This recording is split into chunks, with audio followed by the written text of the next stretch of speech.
My human design is 3-5. I'm a generator. If you never ever looked up your own human design, do it.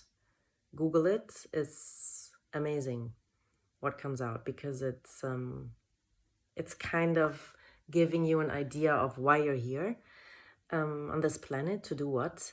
What's your task? What's your purpose? And when I found out I'm a 3-5, and I read about it, and I listened to some podcasts about it, and watched some video on YouTube about 3-5, I recognized that inspiration is my job on this planet. And I always felt so weird when I was like, why do you always need to share your experience so much? Like, why do you have this inner need, this drive to do that? And now I know why, because that's my job. So, yeah, so that's what I'm doing now. And yeah, so the 3-5, for example, in the human design, it's a code that you will get when you enter your birth date and your birth time and your name in this chart. And the 3-5 is here to experiment what works, what doesn't work. Of course, there's the feeling sometimes of failure, or at least of falling and getting hurt. So that's part of the job, and part of the job is to learn from that pain and not define it as failure, but as a lesson, and get yourself up again and on the road again. But then the most important part is also to not just take it as your own lesson as a 3-5 in the human design, but to share this experience with others and to ignite that spark in others, to ignite the inspiration that others have from your experience, so that they can take a decision, for example, that they wanted to take, or that they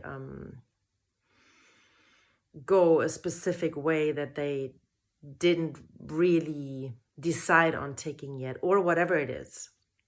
So for instance, when I posted that video on me singing, and it was the song Say Something, and that song, seriously, I couldn't sing for weeks,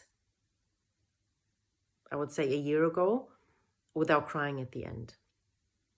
It really, really went very deep to my heart, and it made me always cry. So I think 2 or 3 weeks ago, I sang it, and it was the first time that I could finish it without even thinking about the tears, or without even having this feeling of sadness coming up.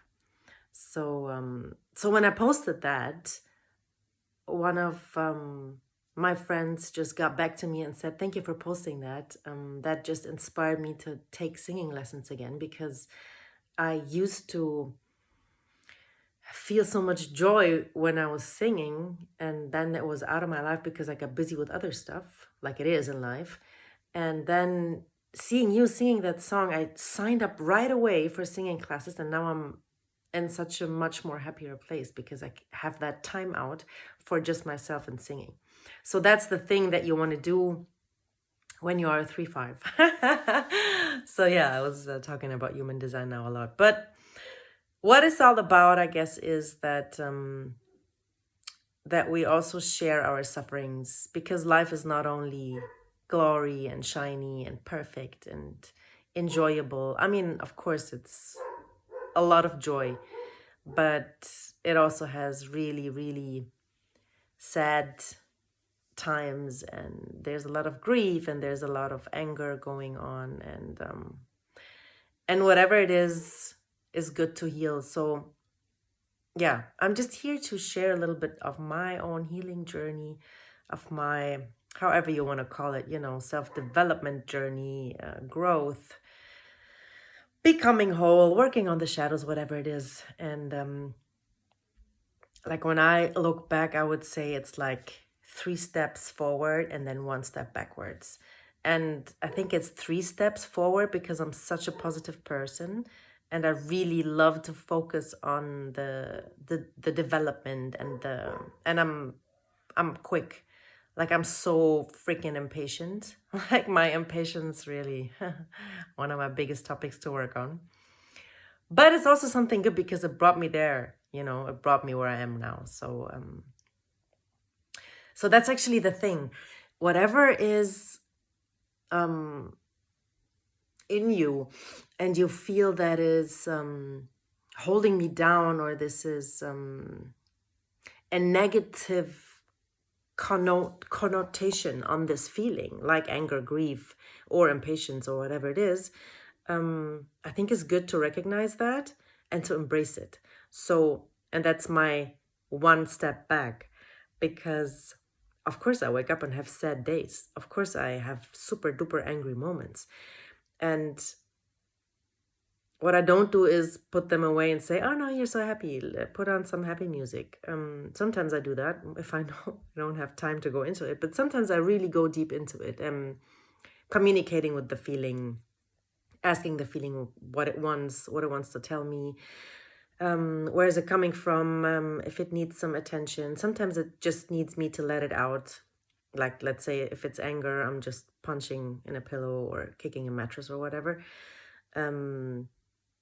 Or sometimes I just use the feeling to produce something and to create something. I love that, because then you have a product at the end of the day, and I'm a very efficient person. And I love productivity. So sometimes I just take my anger and make a piece of art out of it.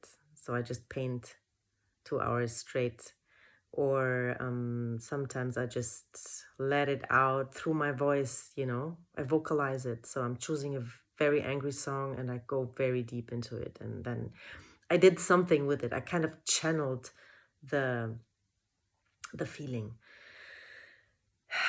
Yeah. So, my thing is empowerment, and I empower since years, and it started all with women in Egypt.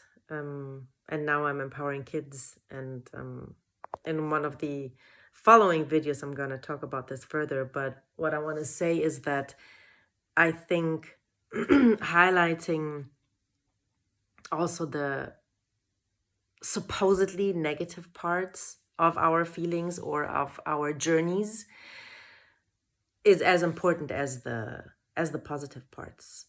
And that is empowerment for me. Like, empowerment is not only showing, oh, how confident are we, or this is a tool you could use to be more confident, or this is a positive vibe that you should have. All that is super important. But I think as important is the weakness, is the vulnerability. I think, showing your vulnerability, working with your vulnerability is fucking empowering.